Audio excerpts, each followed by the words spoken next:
직접 수술 행위를 한 행정 직원들은 모두 간호조무사 자격증을 땄습니다.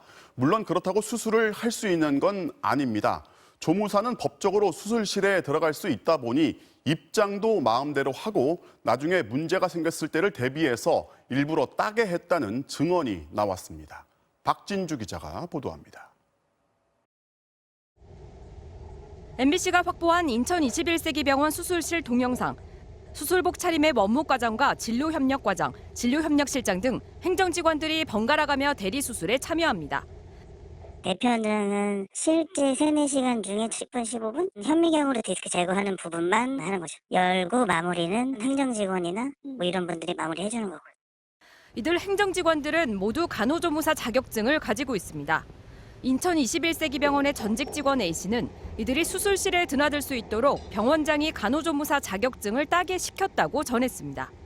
일반인이 와서 병원에서 어시스트를 한 거니까 간호조무사라도 좀 따놔라라는 식으로 해서 간호조무사를 다 동시에 땄던 걸로 알고 있어요.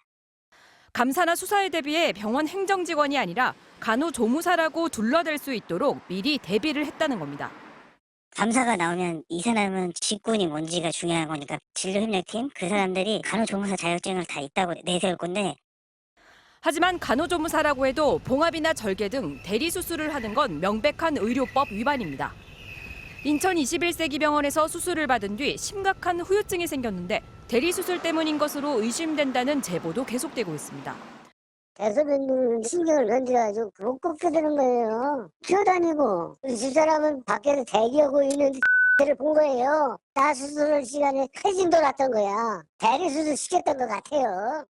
문제는 CCTV가 없는 수술실 특성상 내부 고발자가 없으면 대리수술 실태가 드러나기 쉽지 않다는 점입니다. 수술 CCTV, 의사면허 취소, 이력 공개 정도 3가지 정도는 같이 통합적으로 작동을 해야지 무작위적 대리수술이나 유lum수술 예방할 수가 있죠. 한국환자단체연합회는 피해 사례들을 수집해 병원 측에 대해 민형사상 법적 대응을 검토하고 있다고 밝혔습니다. MBC 뉴스 박진주입니다. 코로나19 백신 관련 소식으로 이어집니다. 오늘부터 잔여 백신이 나오면 곧바로 신청해서 접종하기 시작했는데 잔여 백신 찾기도 어려웠지만 신청자가 몰려들면서 이 시스템이 먹통되기도 했습니다. 김미희 기자가 취재했습니다. 경기도 고양의 한 병원. 잔여 백신을 맞으러 왔던 사람들이 허탈한 표정으로 돌아갑니다. 잔여 백신이 있다고 해서 이제 떠서 이제 예약을 했는데 이제 전화가 계속 불통이더라고요. 와서 확인을 해봤더니 없다는 거죠. 오후 1시 네이버에 잔여 백신 예약 앱이 열리자 수십 명이 중복 예약하면서 시스템 오류가 발생한 겁니다. 카카오 앱은 시작부터 접속자 폭주로 2시간 넘게 먹통이 됐고 실제 예약하기란 하늘의 별따기였습니다. 네이버와 카카오 앱을 통해 주변 의료기관의 실시간 잔여량이 표시되는데 하나같이 0. 어쩌다 잔여 백신이 확인돼도 순식간에 마감됐습니다. 제가 본 지 한 2, 3분밖에 안 된 것 같은데. 네, 저희 예약 다 찼어요. 신청하신 분들이에요. 접종 예약 후 오지 않는 사람들이 접종 초기보다 줄어든 데다 이미 예비 명단을 확보한 병원들이 많았던 겁니다.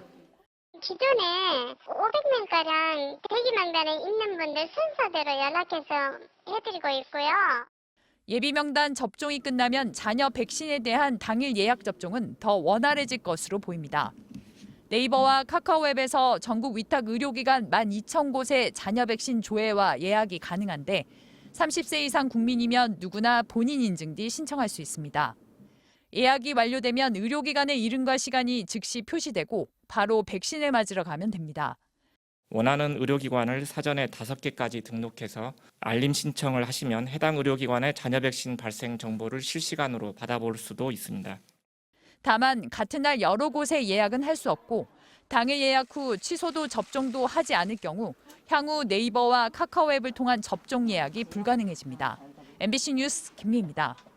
역사상 가장 낮은 금리가 계속되면서 한국은행이 금리 인상 시기를 저울질하고 있습니다. 하지만 양극화가 문제인데요. 물가는 뛰고 있고 자산 시장은 이미 과열이 됐는데 그렇다고 금리를 올리자니 서민들이 먼저 무너질 수도 있기 때문입니다. 노경진 기자가 전해드리겠습니다. 기준금리가 또 동결됐습니다. 벌써 1년째 역사상 가장 낮은 연 0.5%입니다. 올해 안에 금리를 올릴까? 사실 연내 인상 여부는 결국 경제 상황의 전개에 달려 있습니다. 그야말로 적절한 시점에 서두르지 않아야 되겠지만 또 늦지는 않아야 되는 그런 어려움에 처해 있는 게 이제 사실입니다. 금리를 올려야 할 이유는 많습니다. 우선 들썩거리는 물가입니다. 한국은행은 올해 경제 성장률 전망치를 3%에서 4%로 대폭 올렸는데 물가 상승률 전망치도 함께 따라 크게 올라갔습니다. 1.8%입니다. 세계적으로 원자재와 식품 가격이 급등하면서 인플레이션이냐 아니냐 논란이 시작됐습니다. 자산시장 과열도 문제입니다. 주식, 부동산, 가상자산. 빚으로 키운 거품의 징조가 가득합니다. 하지만 그렇다고 금리를 쉽게 올릴 수도 없습니다. 서민들과 영세 자영업자들의 상황은 여전히 바닥이고 고용이 늘었다지만 대부분 임시 일용직입니다. 이미 가계부채는 사상 최고치인데 과열을 잡겠다고 금리를 올렸다가 자칫하면 취약계층부터 무너질 수도 있습니다. 돈의 양을 조절하는 것보다도 훨씬 더 어려운 것이 바라는 쪽으로 돈이 흘러가도록 하는 흐름을 관리하는 것인데 흐름을 정책 당국이 조절하는 데는 앞으로도 상당한 어려움을 겪을 가능성이 높아 보입니다. 한쪽은 너무 뜨겁고 다른 한쪽은 너무 춥습니다.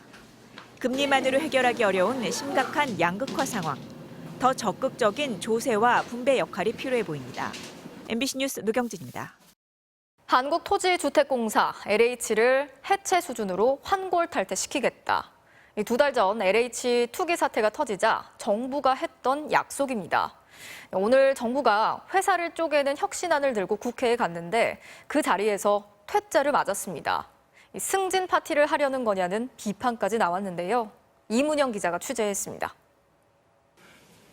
LH를 어떻게 혁신할 것인가.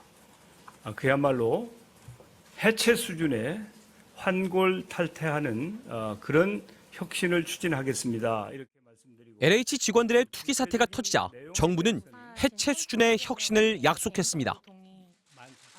오늘 정부가 그동안 준비한 혁신안을 들고 여당을 찾아갔습니다. LH를 모회사인 주거복지공사와 자회사인 주택도시공사로 나누는 방안입니다. 모회사는 주거복지를, 자회사는 수익사업인 토지조성과 주택건설을 담당합니다. 문제가 된 신도시 후보지 선정 기능은 국토부로 넘기기로 했습니다. 하지만 이 혁신안에 찬성한 여당 의원들은 단 한 명도 없었습니다. 여당 의원들 사이에서는 해체 수준이라더니 모회사, 자회사 나눠서 승진 파티 하려는 거냐. 전부 다 말이 안 된다. 성토가 쏟아졌습니다. 결국 정부의 혁신안은 퇴짜 맞았습니다. 기왕에 하는 김에는 충실하고 완벽해야 되지 않겠습니까? 정작 지나치게 비대한 권한을 나누고 비리를 막을 방안은 빠졌다는 비판도 나왔습니다. 조직만 쪼개는 거지 공공성을 확대하기 위한 방안이라고 보기는 어렵다. 정작 중요한 이제 공공성 확대 방안이라든가 내부 통제 방안에 대한 논의는 별로 드러나지 않는 것 같은 지금 문제가 있거든요. LH도 오늘 외부 전문가 8명이 참여한 혁신위원회를 열어 자체 비리 근절 방안을 내놨습니다. 지난주 MBC가 보도한 매입임대 사업 비리와 관련해 전 직원을 전수조사하고 전현직 임직원들의 사적 모임 금지, 다주택자 승진 제한 방침도 밝혔습니다.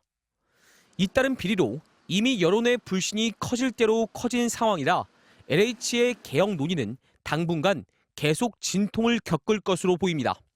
MBC 뉴스 이문현입니다. 자, 이렇게 김호수 후보자의 청문 보고서 제출 시한을 넘기면서 청와대가 31일, 다음 주 월요일까지는 청문 보고서를 보내달라고 다시 요청했습니다. 이제 나흘 남았는데 여야가 오늘도 충돌한 걸 보면 현재로서 여야 합의 처리는 힘들어 보입니다. 이어서 최경재 기자가 전해드리겠습니다. 문재인 대통령은 김호수 검찰총장 후보자 인사청문 보고서를 오는 31일까지 보내달라고 국회에 다시 요청했습니다. 국회 청문 시한인 어제까지 청문 보고서 채택이 불발되자 주말을 포함해 나흘을 더 준 겁니다. 국민의힘은 즉각 반발했습니다. 청문회가 파행된 건 여당 의원의 막말 때문인 만큼 청문회를 다시 열어야 한다고 요구했습니다.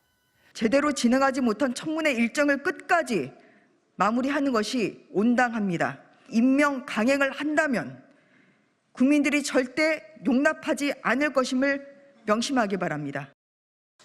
반면 민주당은 국회 청문회를 거부한 건 국민의힘이라며 청문회 재개 요구를 일축했습니다.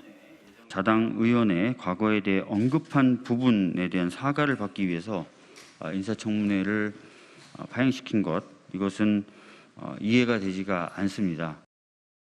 김호수 후보자의 적격 여부를 두고도 여야의 판단이 엇갈리고 있습니다. 민주당은 검찰개혁의 적임자란 입장이지만 국민의힘은 도덕성, 중립성 모두 부적격, 정의당도 전관 특혜를 누렸다며 부적격이라고 맞섰습니다. 청와대는 김호수 후보자에게 결정적인 결격 사유는 없다는 입장이어서 야당이 보고서 채택에 동의하지 않아도 김 후보자를 임명할 것으로 알려졌습니다. MBC 뉴스 최경재입니다.